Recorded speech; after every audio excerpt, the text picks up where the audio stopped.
একজন বৃদ্ধ লোক এবং এক সুন্দরী মেয়ে বাথটাবে ঢুকতেই হঠাৎ একটি বিশাল হাত দরজা ভেঙে ভিতরে ঢুকে পড়ে। এটা দেখে বৃদ্ধ লোকটি দ্রুত তার লোকানো মেকানিজম চালু করে। মুহূর্তের মধ্যেই বাথটাবের উপর একটি শক্তিশালী সুরক্ষা ঢাল তৈরি হয়ে যায়। আক্রমণকারী যখন দেখে তার অস্ত্র ভেঙে গেছে, তখন সে রাগে হাত দিয়েই ঢাল ভাঙার চেষ্টা করতে থাকে। ঠিক তখনই বাথটাবের ভেতর থেকে একটি শক্তিশালী গ্যাস বিস্ফোরণ বের হয়, যা তাকে সোজা আকাশে ছুঁড়ে ফেলে দেয়। পরের মুহূর্তেই বাথটাবটি ভেঙে দুই টুকরো হয়ে নিচের হ্রদে পড়ে যায়।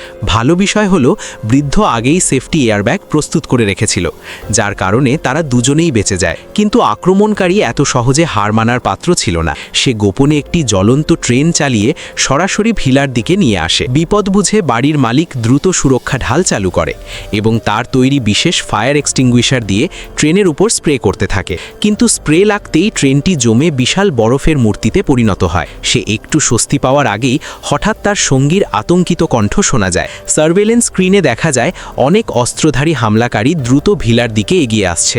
বাধ্য হয়ে সে সুপার ডিফেন্স সিস্টেম চালু করে। মাত্র 3 সেকেন্ডে পুরো ভিলা মোটা স্টিল প্লেট দিয়ে ঢেকে যায়। কিন্তু শেষ দরজা বন্ধ হওয়ার ঠিক আগেই এক হামলাকারী তার পা আটকে যায়। একজন সঙ্গী তাকে ঠেলে বাইরে ফেলার চেষ্টা করে, কিন্তু ভুল করে একটি সুইচ চালু করে ফেলে। ঠিক তখনই সেখানে মালিক এসে পৌঁছায় এবং এক মুহূর্ত দেরি না করে তার ইলেকট্রিক ব্যাটন দিয়ে সেই মহিলা হামলাকারীর উপর আঘাত করে। অবশেষে তারা সবাই এই ভয়ঙ্কর হামলা থেকে নিরাপদে বেঁচে যায়।